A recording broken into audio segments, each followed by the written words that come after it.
Quero cumprimentar os irmãos com a paz do Senhor.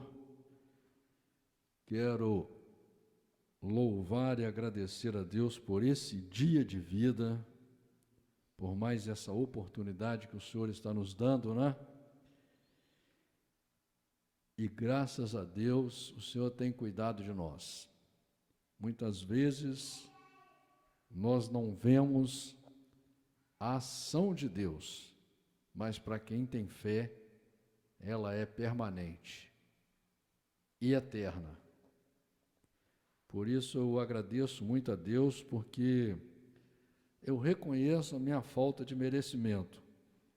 E a própria Bíblia diz, né, que não é porque nós merecemos, é porque Deus tem um projeto, e Deus nos criou, Deus nos ama, nos tem como filhos, e na condição de filhos, nós já sabemos, quem é pai sabe, filho é sempre um bicho ingrato, né? Filho é um bicho terrível. Mas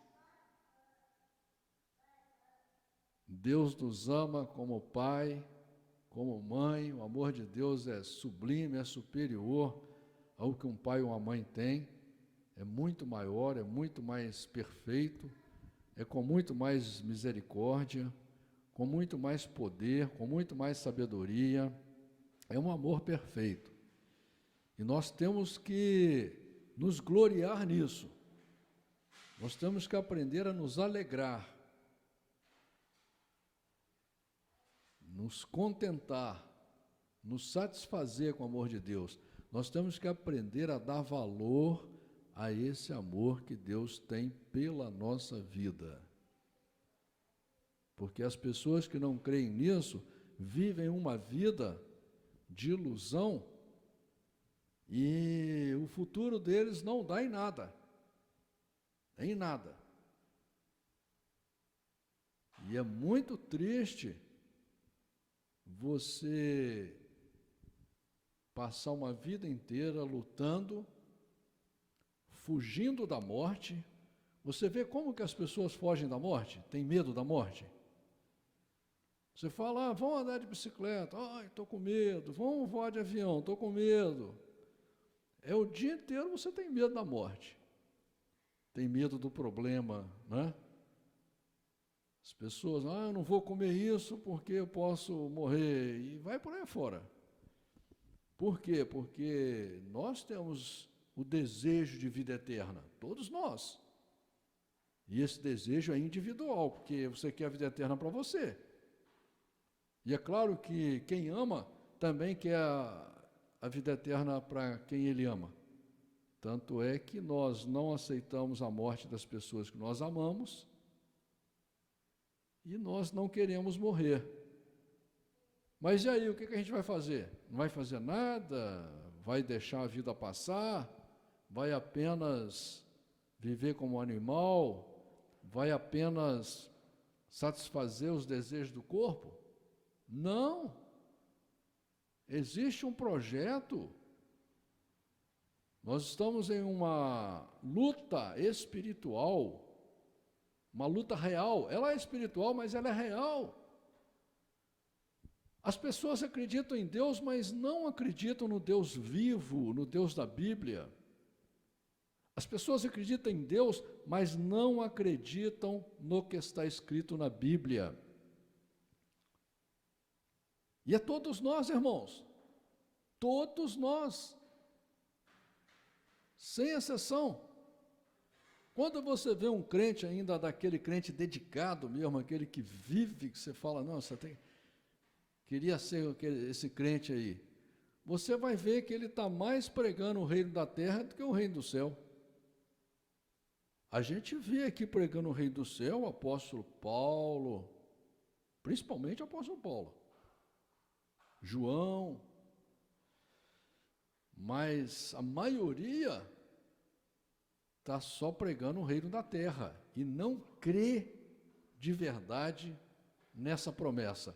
Não assume o relacionamento com Deus, não assume a filiação com Deus.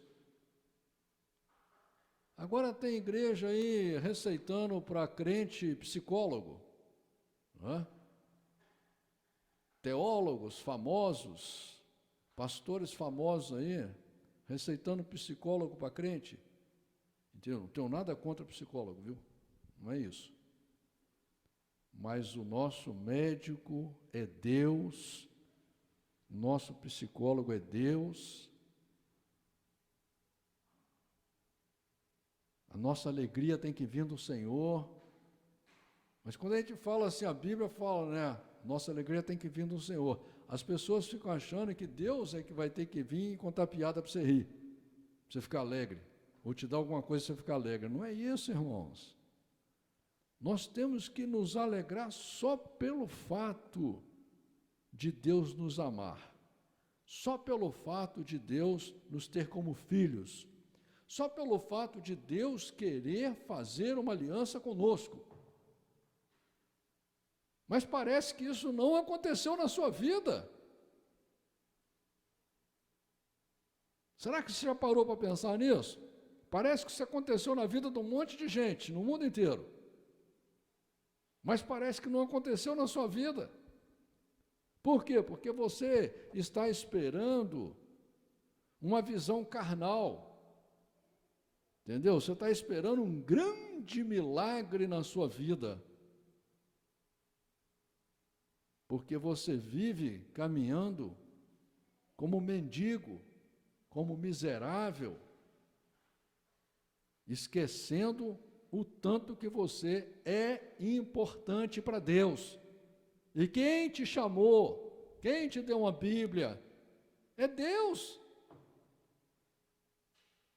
Quando que vocês vão assumir isso, gente? Quando? Quanto tempo vocês vão ter que ficar numa igreja para assumir? Quantas vezes vocês vão ter que ler a Bíblia para assumir? Quantos milagres Deus terá que fazer na sua vida para você verdadeiramente tomar a atitude que o apóstolo Paulo tomou?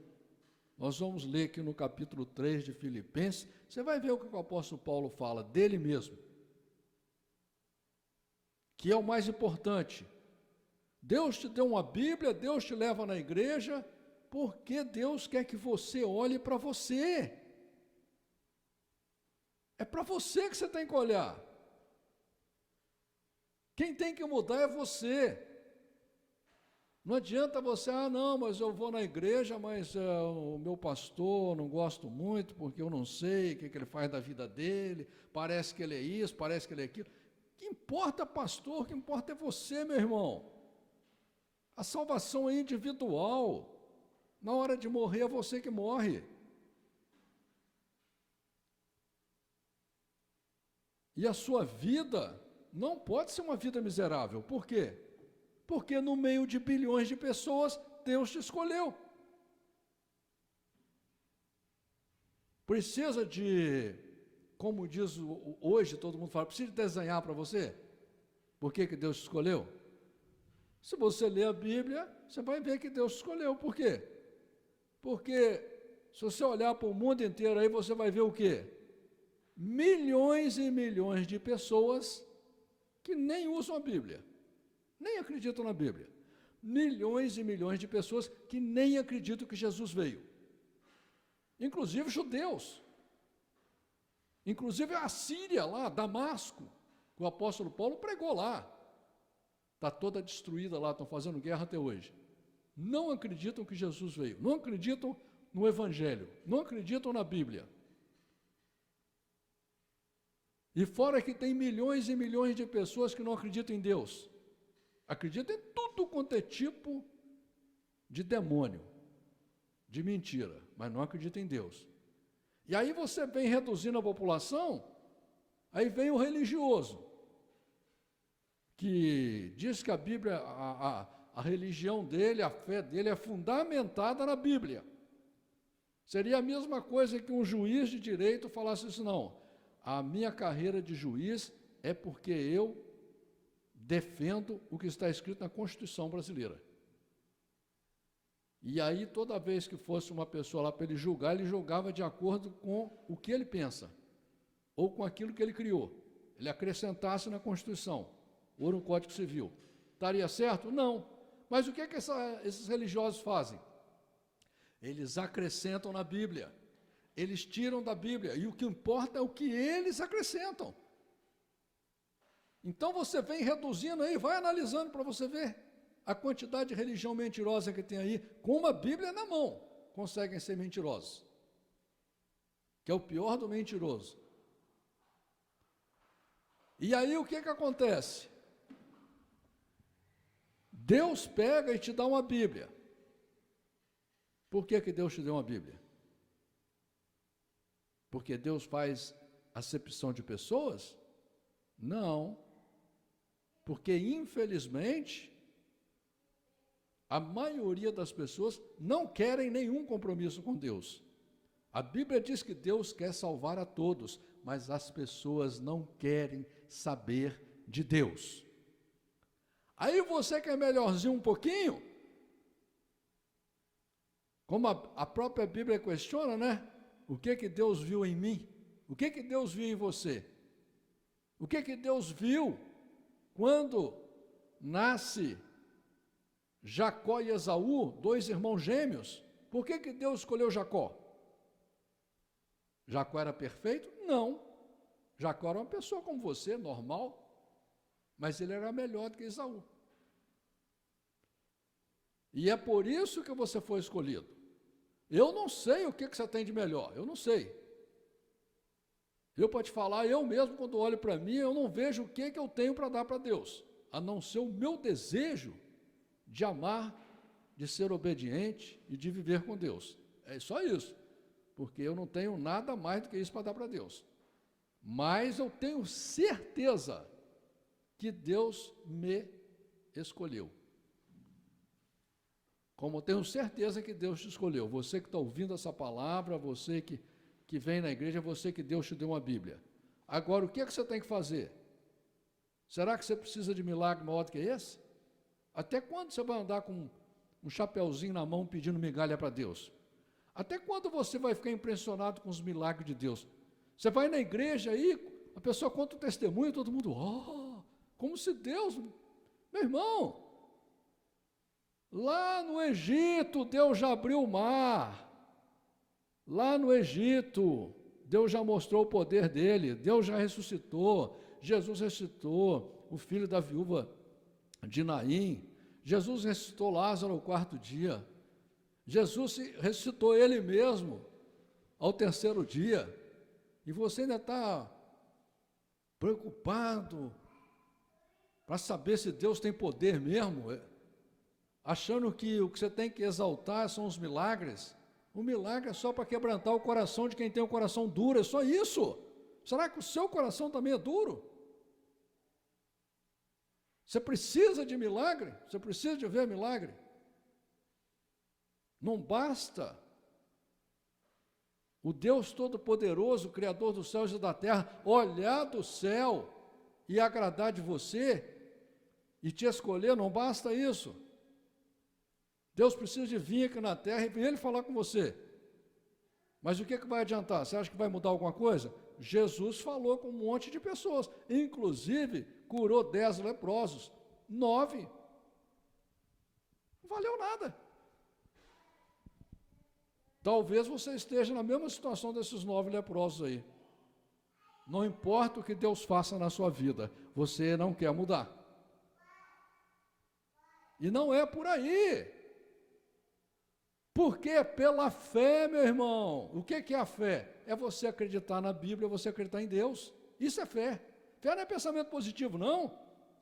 Tem crente aí, por exemplo, aí, se você falar como eu falo, que eu não tenho certeza se eu vou ser aprovado para a vida eterna. Não tenho.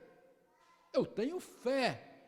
É diferente. Certeza eu não tenho, porque eu sou uma pessoa falha, fraca, um pecador, como todo mundo. Não tem justo aqui na terra, não tem valente, não tem santo, nunca teve.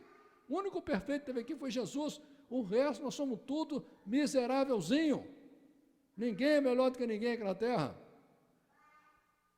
Agora, o que eu tenho é fé, mas a fé não é em mim, eu não tenho fé em mim, eu não tenho um pensamento positivo. Sabe em quem que eu tenho fé? Eu tenho fé na Bíblia, no que está escrito na Bíblia. Eu tenho fé em Deus, essa é a fé.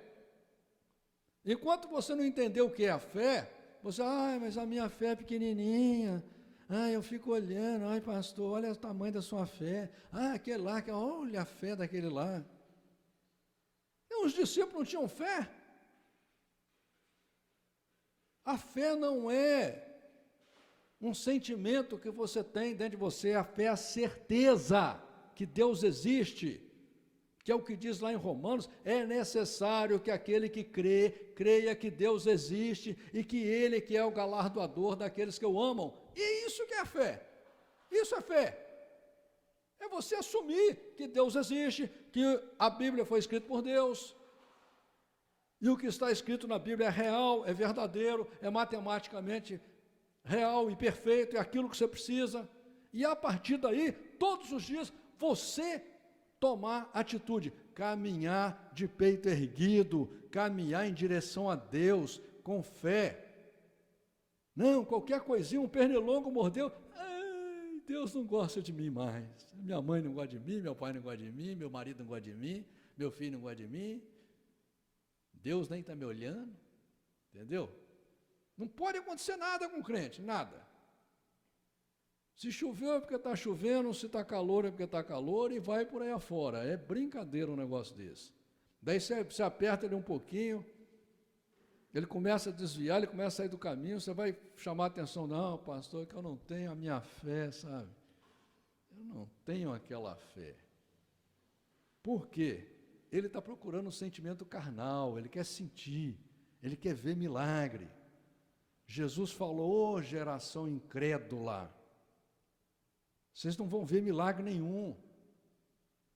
Enquanto vocês buscarem milagre, vocês não vão ver milagre. O dia que vocês buscarem a Deus, o dono do milagre, e buscar amarem a Deus, e entender que fé é acreditar em Deus, acreditar no projeto dele, acreditar na Bíblia, aí sim, aí você vai ver a ação de Deus na sua vida. Entendeu? Porque Deus deixa claro. O que Deus fala? Deus fala claramente lá no livro de Mateus, que primeiro buscai o reino de Deus e a sua justiça. As outras coisas, todas as outras coisas que você como miserável fica sonhando aí, vai ser acrescentada. Deus é o dono do ouro e da prata, Deus tem todo o poder para qualquer coisa, para te deixar milionário do dia para a noite, não importa a sua condição, Deus tem o poder de fazer qualquer coisa na sua vida, mas o que Deus quer é o teu coração, o que Deus quer é que você ame a Ele, porque é o melhor para você, não que é melhor para Ele não faz diferença, mas para você faz, porque quando você tomar a decisão de amar a Deus, de acreditar verdadeiramente no projeto dele, na palavra dele, você vai começar a pensar diferente, você vai começar a agir diferente, você vai ter uma nova visão de vida, e é para isso que você é chamado. Você não é chamado para ficar vivendo dos teus próprios pensamentos, você tem que ter os pensamentos de Deus. Você é chamado para seguir a Jesus, andar como Ele andou, pensar como Ele pensou. E lá no livro de Filipenses, no capítulo 3, diz a palavra de Jesus assim: resta, irmãos meus, que vos regozijeis no Senhor.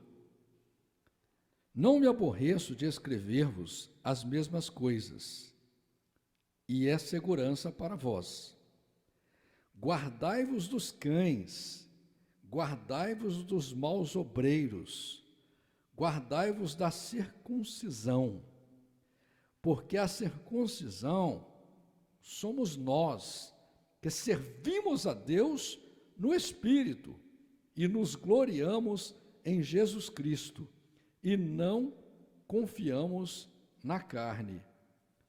Aqui, o apóstolo Paulo, ele está fazendo uma referência ao livro de Deuteronômio, capítulo 10, versículo 16, e Deuteronômio, capítulo 30, versículo 6, que diz lá, no livro de Deuteronômio, capítulo 10, diz assim: circuncidai, pois, o prepúcio do vosso coração, e não mais endureçais a vossa cerviz.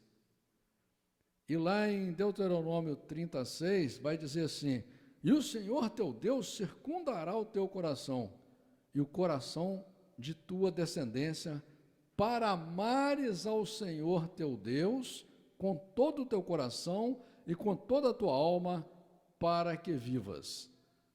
Entendeu, irmãos? Já no Velho Testamento, já se pregava a mesma coisa do Novo Testamento. Se pregava que você tinha que amar a Deus de todo o teu coração.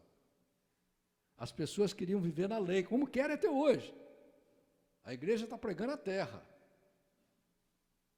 Mas o mandamento é amar a Deus sobre todas as coisas. E aqui, o apóstolo Paulo está falando, guardai-vos da circuncisão. O que é isso? Era a doutrina que a igreja pregava. Com a Bíblia na mão, você vê que a igreja naquela época, ela tinha o Pentateuco, Gênesis, Levíticos, Deuteronômio, e nós lemos aqui em Deuteronômio, o que Deus queria. É claro que, se você pegar lá no livro de Gênesis, no capítulo 17, no versículo 12, vai ter uma lei dizendo assim: o filho de 8 dias, pois, será circuncidado. Todo homem nas vossas gerações, o nascido na casa e o comprado por dinheiro, a qualquer estrangeiro que não for da tua descendência, com efeito será circuncidado. Mas essa era uma lei que o homem que precisava dela, não era a verdadeira lei de Deus. Por isso que lá no livro de Deuteronômio, no capítulo 10, versículo 16, e no capítulo 30, versículo 6, Deus explica qual a circuncisão que ele queria. E assim vários outros lugares do Pentateuco, que é a circuncisão de coração. Não a doutrina do homem, a doutrina da igreja. A obrigação que o homem cria para poder te escravizar, para poder te manter num banco da igreja pagando dízimo, dando oferta, entendeu? Construindo templos cada dia mais bonitos e melhores. O verdadeiro templo de Deus é você, tem que ser você. Não é?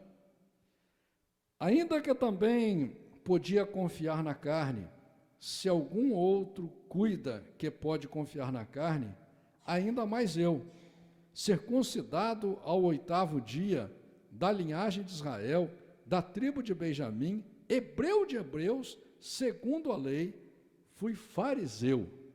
Ele mesmo mostra aqui que ele cumpriu tudo da lei, que ele servia a religião, ele servia a igreja. E ele diz: eu era fariseu, o fariseu que Deus condenou, que Jesus condenou claramente. Segundo o zelo, pesquisador da igreja, perseguidor da igreja, segundo a justiça que há na lei, irrepreensível. Ele está dizendo que ele servia a igreja com toda a sua força, com fé, ele perseguia os cristãos, ajudava o cristão. O apóstolo Paulo estava lá quando a igreja apedrejou Estevão, porque Estevão estava pregando o que estava escrito na Bíblia, pregando a verdade, foi apedrejado pela igreja, a mesma igreja que matou Jesus, e essa mesma igreja aí que continua te enganando, te iludindo. Por quê? Porque você é culpado, porque Deus te dá uma Bíblia, você não lê a Bíblia, Deus te dá uma Bíblia, você inventa um monte de desculpa para não ler, né? Como se Deus tivesse que escrever o que você quisesse que ele escrevesse. Tem gente que pega a Bíblia: pastor, mas olha, é muito difícil isso aqui, Eu leio, mas não entendo. Você queria entender o livro que Deus escreveu, meu irmão? Você acha que tem alguém na terra que vai entender esse livro? Por isso que Deus fala aquilo que você entender para você, o que você não entender para Deus. Esse é um livro que ele está aí há mais de 3.000 anos no mundo. Milhões e milhões de pessoas foram transformadas por esse livro, pautaram suas vidas nesse livro, morreram por causa desse livro, amaram esse livro. Jesus morreu por causa desse livro.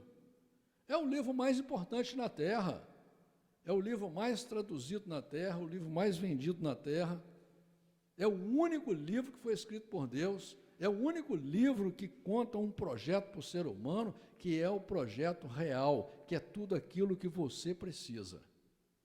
E aí você quer, com a sua capacidadezinha, ler ela toda e entender.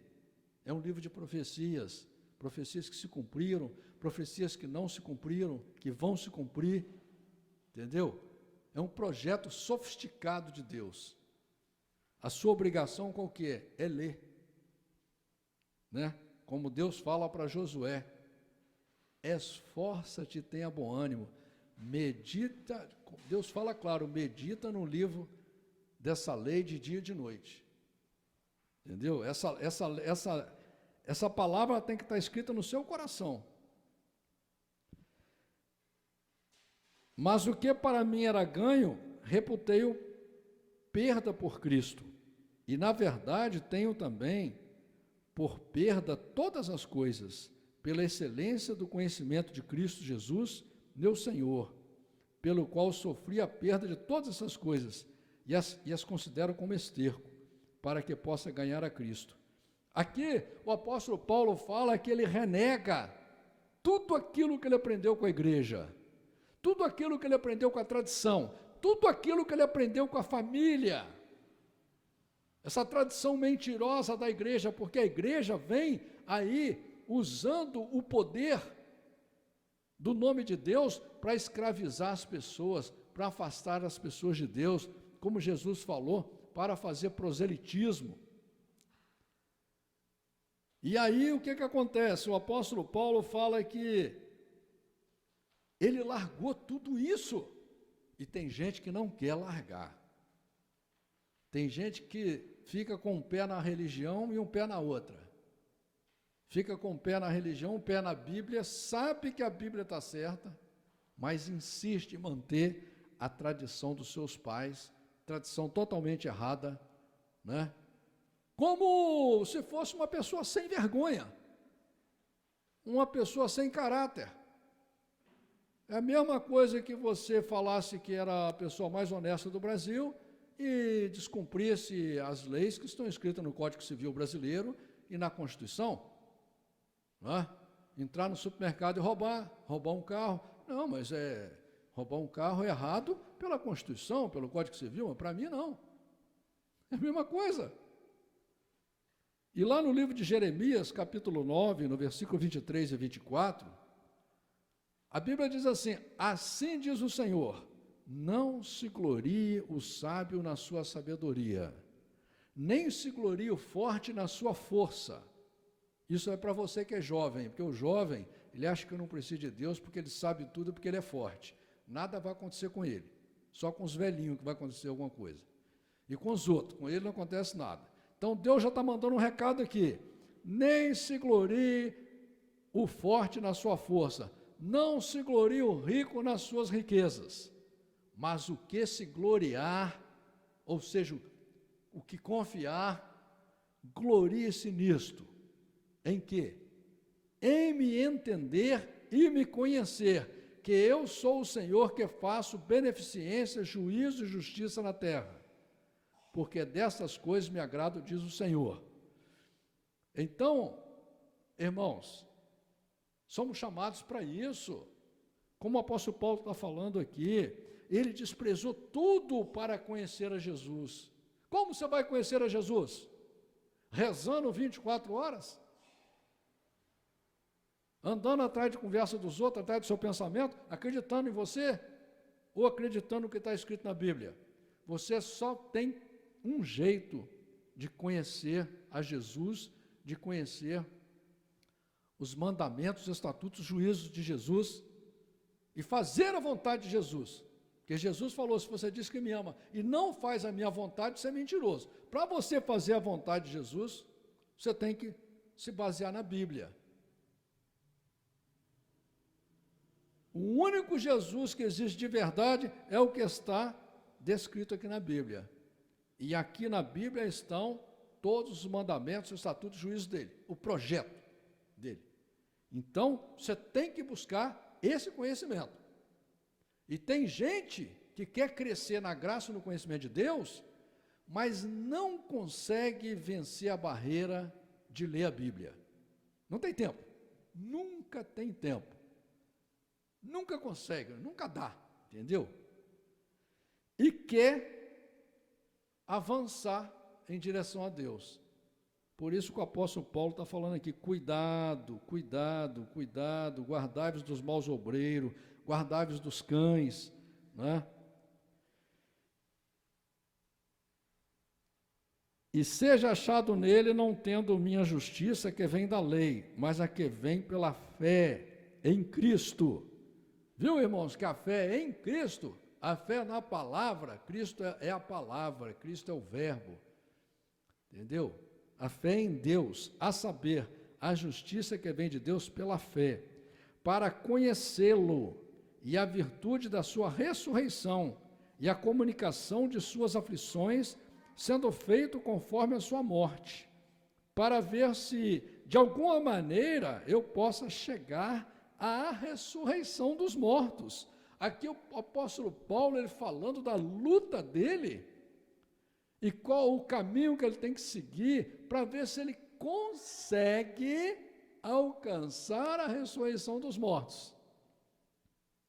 A crentalhada aí está tudo pregando que vai parar os ônibus na porta das igrejas no dia do Senhor e vai todo mundo para a glória.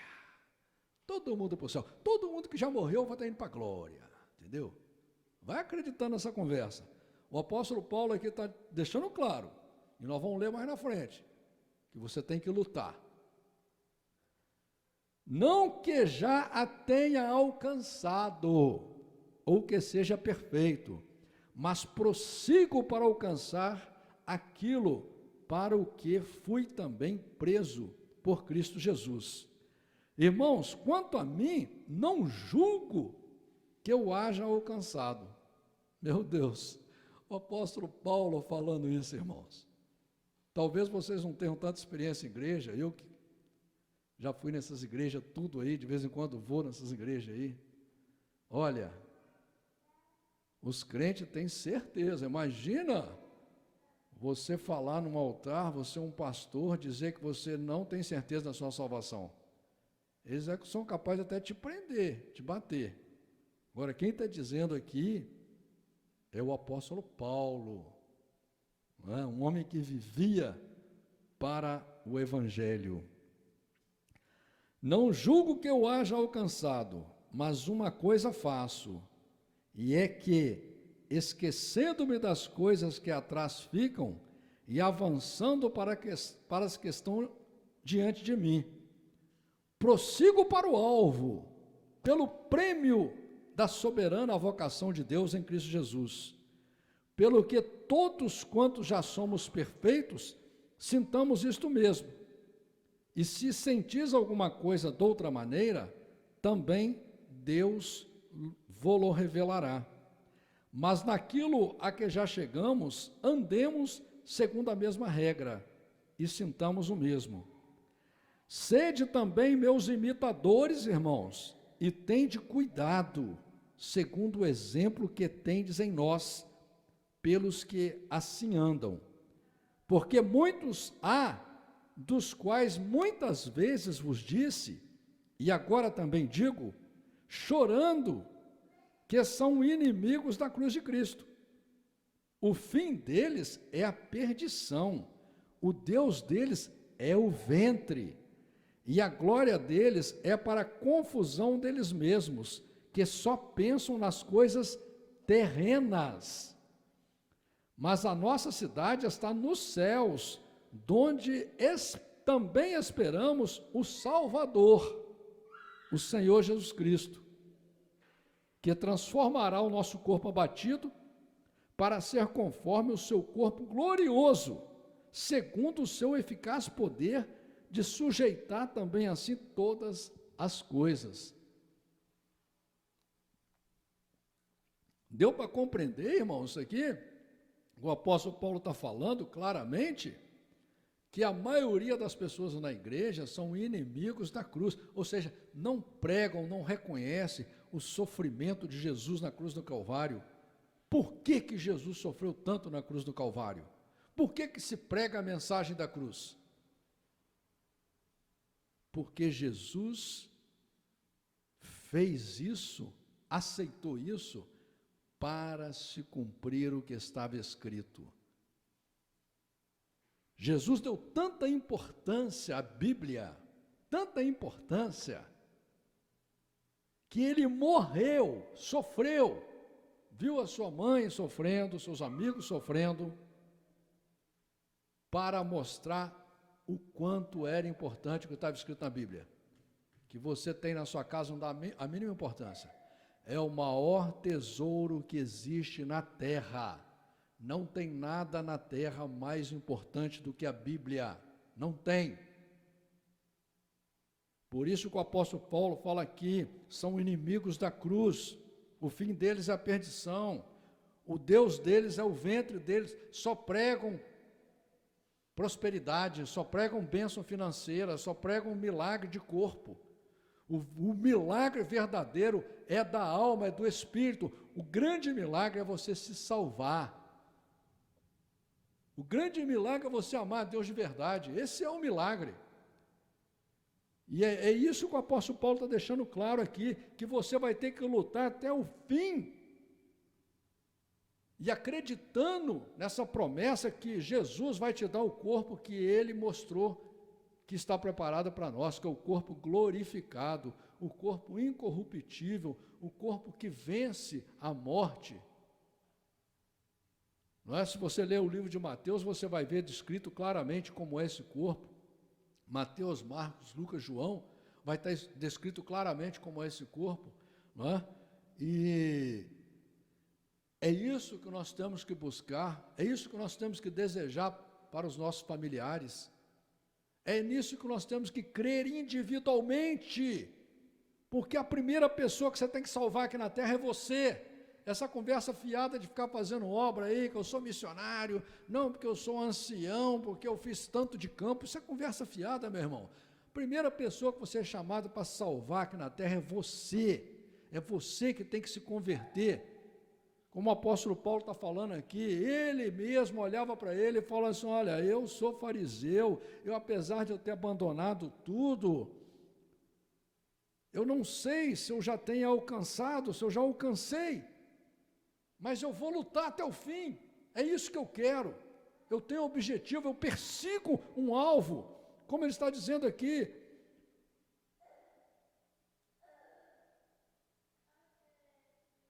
E ele diz que você tem que andar como ele. Nós só temos um caminho. Não existe duas fés, não existe duas palavras, não existe duas religiões, isso aí é coisa do homem.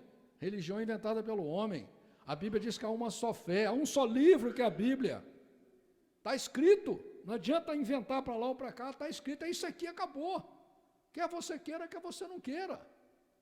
A decisão é sua. Quanto antes você tomar a decisão de aceitar a Bíblia para a sua vida, de aceitar a paternidade de Deus, não é? E rasgar o seu coração de verdade,